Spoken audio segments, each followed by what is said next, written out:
5 दिनों तक तलाश करने के बाद समंदर में पनडुब्बी का मलबा मिला। टाइटन पनडुब्बी के लापता होने के बाद से ही पूरी दुनिया में लोग उसमें सवार 5 लोगों की सलामती की दुआ कर रहे थे। पनडुब्बी 18 जून को टाइटैनिक जहाज का मलबा दिखाने के लिए कनाडा के न्यू फाउंडलैंड से रवाना हुई थी। लेकिन अमेरिकी कोस्ट गार्ड के मुताबिक समंदर में उतरने के कुछ देर बाद ही टाइटन पनडुब्बी में तेज धमाका हुआ था, जिससे उसमें सवार सभी 5 लोगों की मौत हो गई। ये पनडुब्बी 18 जून को कनाडा के न्यू फाउंडलैंड से रवाना हुई थी, लेकिन समंदर में उतरने के 2 घंटे बाद ही उसका संपर्क अपने जहाज से टूट गया। जैसे ये खबर सामने आई, अमेरिका और कनाडा की रेस्क्यू टीमों ने अटलांटिक महासागर में सबसे बड़ा अभियान शुरू कर दिया। बाद में ब्रिटेन और फ्रांस की नौसेना भी इस अभियान से जुड़ गई, लेकिन 5 दिनों तक समंदर में चप्पे चप्पे की तलाशी के बाद उन्हें टाइटन पनडुब्बी का मलबा टाइटैनिक जहाज के मलबे के नजदीक मिला।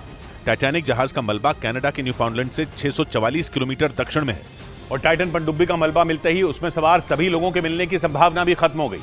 अमेरिकी कोस्ट गार्ड के मुताबिक पनडुब्बी में भारी दबाव के बाद हुए धमाके की वजह से यह हादसा हुआ, जिसमें टाइटन पनडुब्बी में बैठकर टाइटैनिक जहाज का मलबा देखने गए 5 लोग अपनी जान गंवा बैठे। रेस्क्यू ऑपरेशन को खत्म करने के बाद अमेरिकी कोस्ट गार्ड के अधिकारियों ने इस हादसे में मारे गए सभी लोगों को श्रद्धांजलि दी।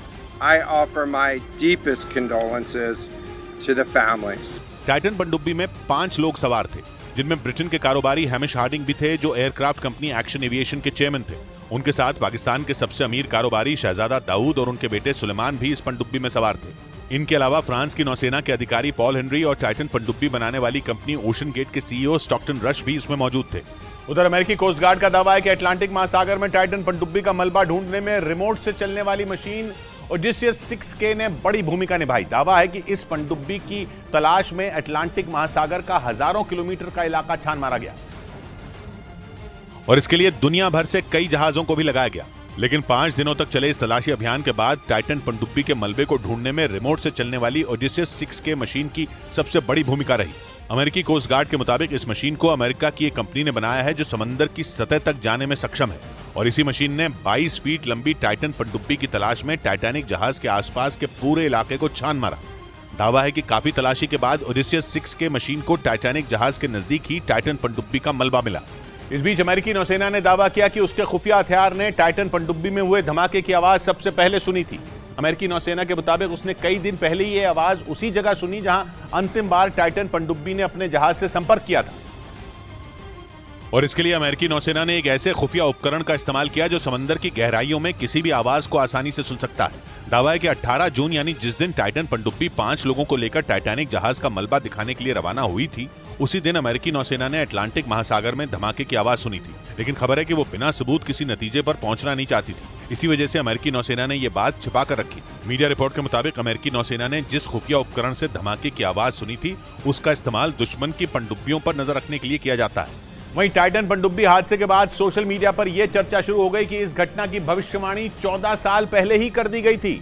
अटलांटिक महासागर में 18 जून को रवाना हुई टाइटन पनडुब्बी में धमाका होने से उसमें सवार 5 लोगों की मौत हो गई और ये सभी लोग टाइटैनिक जहाज का मलबा देखने गए थे। इस बीच टाइटन पनडुब्बी हादसे पर ये अटकलें भी शुरू हो गईं कि 2009 में ही इस घटना की भविष्यवाणी भी कर दी गई थी। अमेरिकी मीडिया रिपोर्ट के मुताबिक 14 साल पहले अमेरिकी animated TV series the Simpsons में इसी तरह के हादसे को दिखाया गया था। उस शो में भी एक पनडुब्बी समंदर में फंस गई थी और फिर तेज धमाके के साथ वो तबाह हो गई थी। दावा है कि इससे पहले भी इस सीरीज में दिखाई गई कुछ घटनाएं सच साबित हुई हैं। खास बात यह कि इस सीरीज को बनाने वाली टीम के एक सदस्य पिछले साल टाइटन पनडुब्बी में ही सवार होकर टाइटैनिक जहाज का मलबा देखने गए थे।